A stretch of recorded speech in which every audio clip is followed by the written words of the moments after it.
भदंत प्रज्ञाज्योती भिक्खू बहुउद्देशीय संस्था आलेवेदर तुळमापुरी तर्फे त्रिरत्न बुद्ध विहार येथे फाल्गुन पौर्णिमा दिनानिमित्त 2 दिवसीय बौद्ध धम्म परिषद घेण्यात आली।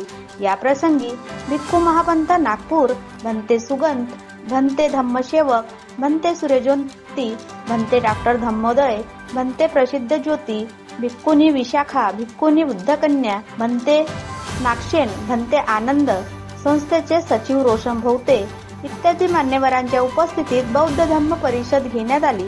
त्याचप्रमाणे दुसऱ्या दिवशी रात्री प्रबोधनात्मक भीमगीतांचा संगीतमय कार्यक्रम घेण्यात आला। या कार्यक्रमाचे ऑनलाईन उद्घाटन जिल्हाधिकारी संजय कोलते यांनी केले व ऑनलाईन मार्गदर्शन केले।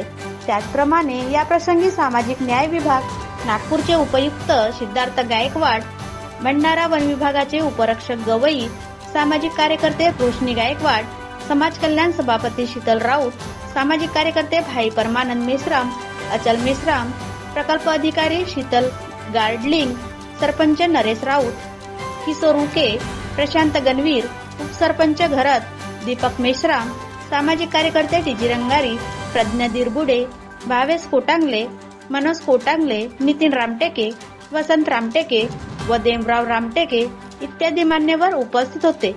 45,000 लोक उपस्थित होते। हे विशेष।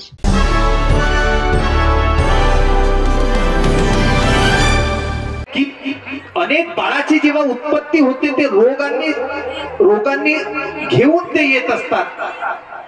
जैन महावीरांना सुद्धा ते बोलवतात। वैशाली नगरीतील लोक जैन महावीरांना पण म्हणतात की महावीर, आमच्या वैशाली नगरीमध्ये दुष्काळ आहे, एखादी बाळ जन्माला आलं तर तो रोगांनी ग्रासून येत आहे, प्यायला पाणी नाही, अन्नधान्य नाही, कसं करायचं? तेव्हा जेव्हा म्हणतात तेव्हा जैन महावीर सुद्धा त्या भूमीत येतात तरी लाभ होत नाही। पण असाच एक व्यक्ती म्हणतो की अगदी बाजूच्या टोकावर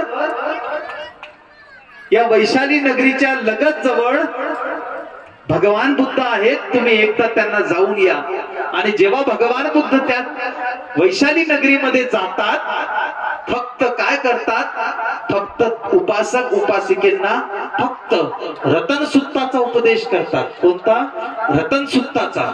आणि जेव्हा तो उपदेश देतात, भगवान बुद्ध रतन सुत्त सांगतात, तेव्हा असंख्य वर्षापासून, असंख्य दिवसानंतर, असंख्य वर्षापासून जिथे पाऊस पडत नाही तिथे पाऊस पडणं सुरू होते।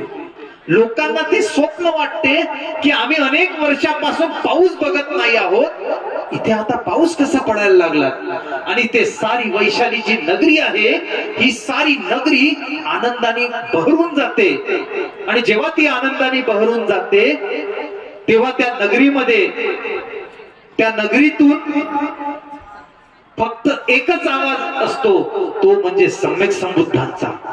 आणि ती वैशाली नगरीतील लोक बुद्धांना एवढं हे करतात की आजही बघा, जे सर्वात कठीण फळ आहे, ज्याला आपण लिची म्हणतो, की जे पाण्याशिवाय होत नाही, वातावरण ऍटमॉस्फिअर आपल्या इकडला तर कधी जुळत नाही, पण त्या वैशाली नगरीमध्ये आजही बघा, या बुद्धाच्या शासन कालखंडापासून तुम्ही रेकॉर्ड करा सरकारचा, तिथे अजून सुद्धा पर्यंत दुष्काळ अजूनही आहे नाही का? कारण बुद्धांचा तिथे महत्वाचा उपदेश आहे। रतन सुत्ताचा 5 मिनिटात खतम करतो। तर एवढा महत्वाचा हीच वैशाली नगरी होती की याच वैशाली नगरी म्हणतात की भगवान बुद्धाचं शेवटचा महापरिनिब्बाणाची घोषणा या वैशाली नगरीतच भगवान बुद्धाने दिली।